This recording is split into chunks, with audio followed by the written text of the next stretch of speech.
video, we are going to learn about the chapter Life Process, and this is the part 2. So, in part 1, we have learned about the nutrition in plants, how the nutrition takes place in plants. So, now in part 2, we are going to see how the nutrition takes place in human beings.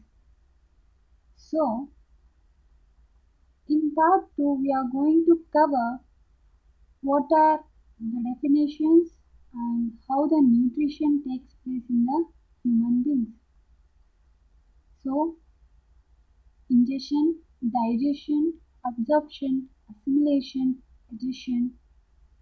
We are going to see what are all those, and so now before starting the lesson, I would like to explain the definitions of few terms like ingestion. So here ingestion is nothing but the process of taking the food or whatever we are going to eat it, that process we are going to call it as ingestion. So here the process of taking in food, drink or another substance into the body by swallowing or absorbing it. From where we are going to take? We are going to take the food from the mouth. Next term is digestion. It is one of the process where the large molecules of the food are broken into smaller molecules. So, the process of breakdown of large insoluble molecules into small water-soluble food molecules is known as digestion. And the next term is absorption. Process by which the products of the digestion are absorbed by the blood to be supplied to the rest of the body. So here, after digestion, whatever the soluble food molecules we are going to get, those are absorbed by the blood. So this we are going to call it as absorption. And here comes assimilation. So here assimilation is nothing but the process of synthesizing new compounds from the absorbed molecules. So whatever the absorbed molecules are there, from that substances there is a production of new substance, and that we are going to call it as assimilation. So here adhesion is nothing but the process of removing the waste material from the cell or an organism is called as adhesion. That is nothing but whatever the food which we have been taken, that is removed out from the body or a cell, and that process is called as what? Adhesion. So now we are going to jump to the part nutrition in human beings. In plants, what we learned that the nutrition in plant takes place by the main process called as photosynthesis. So, in human being, how it's going to happen, that is nothing but, as I already told that we are heterotrophs, we depend upon plants for our food. So, whatever the food which we are going to take it, that should be digested by ourselves. Alimentary canal is nothing but a long tube from mouth to the end of the anus. The whole thing we are going to call it as alimentary canal. This whole thing and the parts which are involved in this, all those combiningly we are going to call it as alimentary canal. So now this alimentary canal has many regions or specialized regions to perform different functions. That means here we can see the mouth, and here we can see the esophagus, here liver and stomach, here pancreas, small intestine, large intestine, the anus. So all these things we are going to call it as the alimentary canal, and these parts are having their own functions in the nutrition. So now, as I said earlier, ingestion, digestion, absorption, assimilation, adhesion, all these are the things which are to be happen in this alimentary canal. So the Alimentary canal, as I said, it involves all these parts. Thing.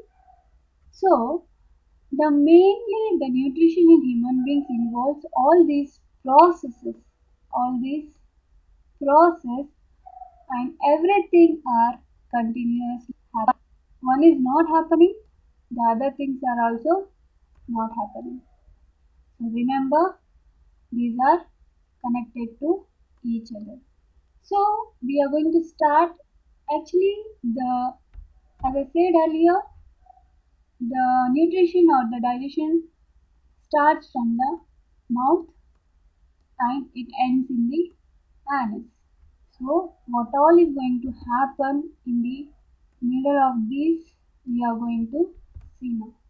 So the first part where the human digestion takes place is nothing but the mouth. What's the work of the mouth? It should take the food which we are going to eat it, that should be taken from the mouth. As the process of taking the food, we are going to call it as ingestion, and we are going to take the food with the help of mouth. Right. Then, what are the parts present in the mouth? Teeth and tongue. Okay. The salivary glands which are present in the mouth. So we'll go one by one. Let me come to the teeth. What's the work of teeth in ingestion or in digestion? The work of the teeth is that it's going to bite the food. The teeth are going to bite the or they are going to grind the food. They are going to chew or grind the food. So the food which we are going to eat it, they are going to break down the food or they are going to grind the food. That's the work of the teeth. Now coming to the tongue part. So whatever the food which we are going to eat it, that should be rolled here and there, right? You have to chew it, right? So rolling of food, tasting of food, swallowing, pushing down of the food all takes place with the help of the tongue. So whatever the food which you are going to taste it is sensed by the tongue itself, and the food should be moved inside and near the both sides of the jaws. So tongue helps in the movement and tasting of the food, and it also helps in pushing and swallowing down the food. This is the role of tongue in digestive system. So next coming to the mouth part is having the mouth part is having not only the teeth, tongue, and here you can see the below your jaws somewhere you are going to see like this glands. The glands are nothing but these are the things which produce the secretions. They release some secretions, so they are called as. So the glands which are present in the mouth area are nothing but salivary glands. So what's the work of the salivary glands? They secrete the saliva, and this saliva is nothing but an enzyme. Saliva is nothing but enzyme which helps in the digestion of the food. So the mouth also contains the mucus. So mucus is nothing but the sticky like substance or the jelly like substance which is present in the mouth, in a nasal cavity and in some other parts of the body also. We are going to see this mucus. So the salivary glands, there are three types of salivary glands. They are the sublingual gland, submandibular gland, and parotid glands. So these three together called as salivary glands.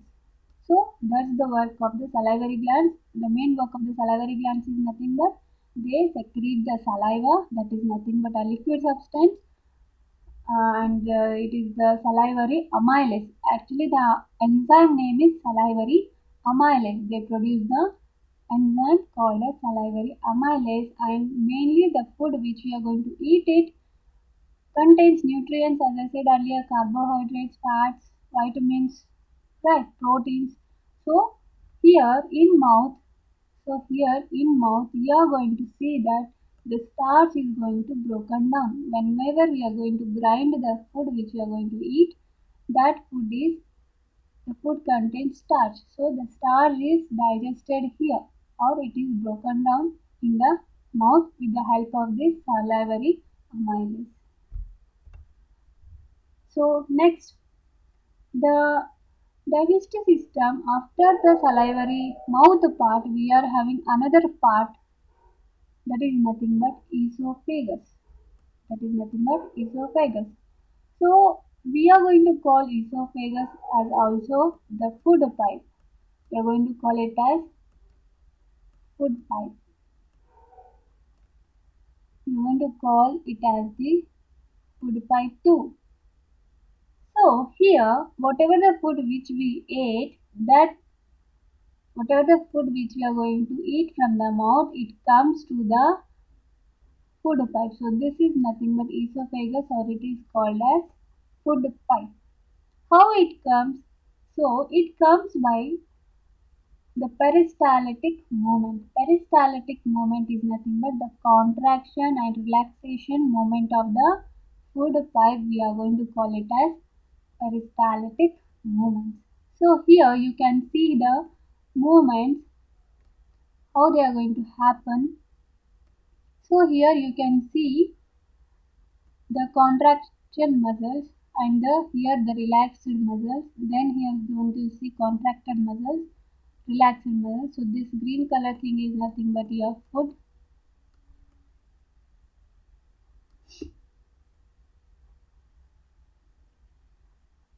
So this moment of contraction and relaxation is nothing but peristaltic movement.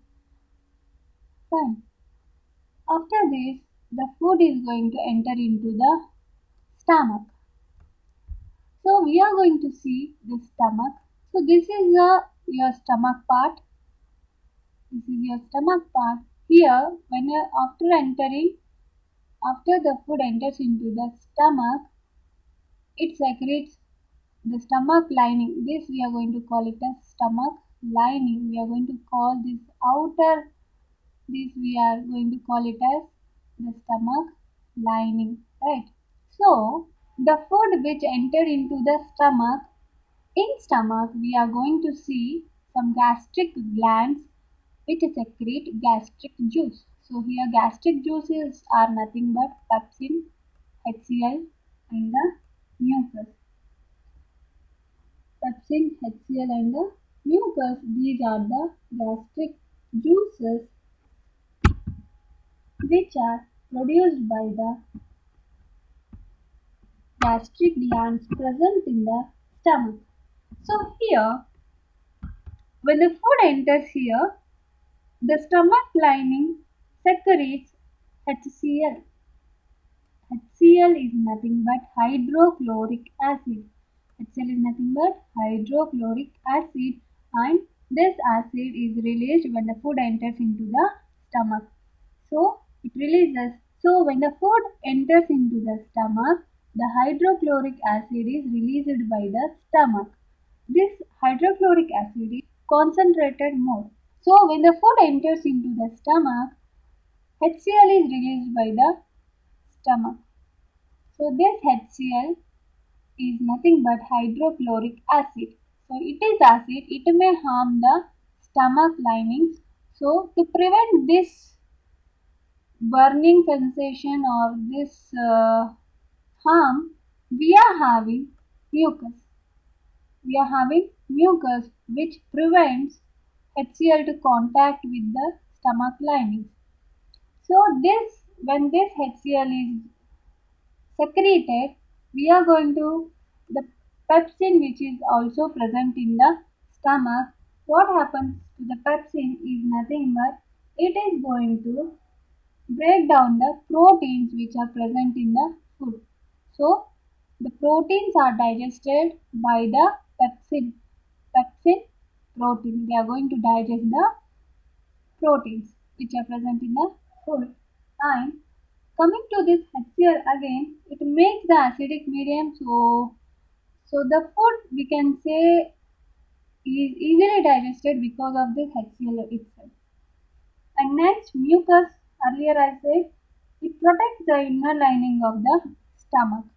So when HCl is released, the contact between the HCl and the inner lining or the acidity content or the burning sensation is stopped with the help of this mucus itself. So next we after stomach the food is going to enter into the small intestine. So this yellow color thing whatever you are going to see is nothing but small intestine. So this is nothing but the duodenum. Duodenum is nothing but the part where the stomach and the intestine is going to join. So this part we are going to call it as duodenum. So what happens? The small intestine is the site of complete digestion. So we can say that in small intestine, the complete digestion of the food particles is going to take place. So here all the carbohydrates, proteins and fats are completely digested. So what happens when the food enters into the small intestine? The here you are going to see the pancreas and the liver will be there. So this pancreas and liver they are going to release some secretions into the small intestine so that the food which is present in the small intestine is digested completely. Here we can say whatever the food digested is converted into glucose. Carbohydrates are going to convert it into glucose and fats which is present in the food they are going to convert it into fatty acid and proteins into blood. All those are absorbed into the blood. So it receives the secretion of the liver and pancreas. As I said earlier, for the digestion of the food in the intestine, the pancreas and the liver they are going to release some secretions. With that secretions, the food is digested completely. And now we are going to see how the movement of the food takes place in the small intestine is nothing but the small intestine has villi which help in the absorption of food into food. The movement and also they are going to absorb the digested food. How the digestion? So here we are going to see the small intestine part which I have been enlarged here. Here you are going to see the sectional part. This sectional part contains this part. So if you cut the small intestine, you are going to see these finger-like projections. These are the finger-like projections. We are going to call them as the villi. And if you take a single villi, you are going to see these sections. Right. So this is the structure of the villi. And villi helps in the absorption of the food. That is nothing but they absorb the glucose which we get from the food. So the food which is acidic made alkaline for the pancreatic enzymes to act. So, so the food which is acidic because from the stomach the food is acidic in condition as we stomach secreted HCl, right? As stomach secreted HCl, the food is acidic in medium. So to make this medium alkaline is nothing but basic for the pancreatic enzymes to act. So this pancreas and as I said earlier, liver and pancreas they secrete some enzymes so to the small intestine, so the food is going to become alkaline and digested easily.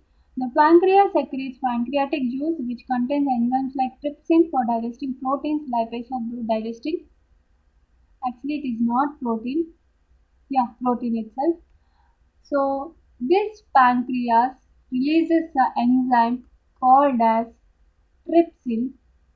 So this trypsin helps in digesting the proteins and there is one more enzyme called as lipase. It is going to break down the protein particles. Right. So and coming to this liver section, we are the liver is going to produce a juice or enzyme called as bile salt. We are going to bile salt or bile juice. This is released to the intestine, again small intestine. So this bile juice, it is going to break down the fats which is present in the food which we are going to eat. So next part of the digestive system is large intestine. So this large intestine absorbs excess of water. So here we can see the small intestine here. In this area we are going to see the small intestine, and this small intestine is connected to the large intestine. So the food is passed now to the large intestine, and what happens here? As I said earlier, in small intestine the food is completely digested. Okay, now the water content which is present in this digested food is absorbed by this large intestine. So absorbs excess of water.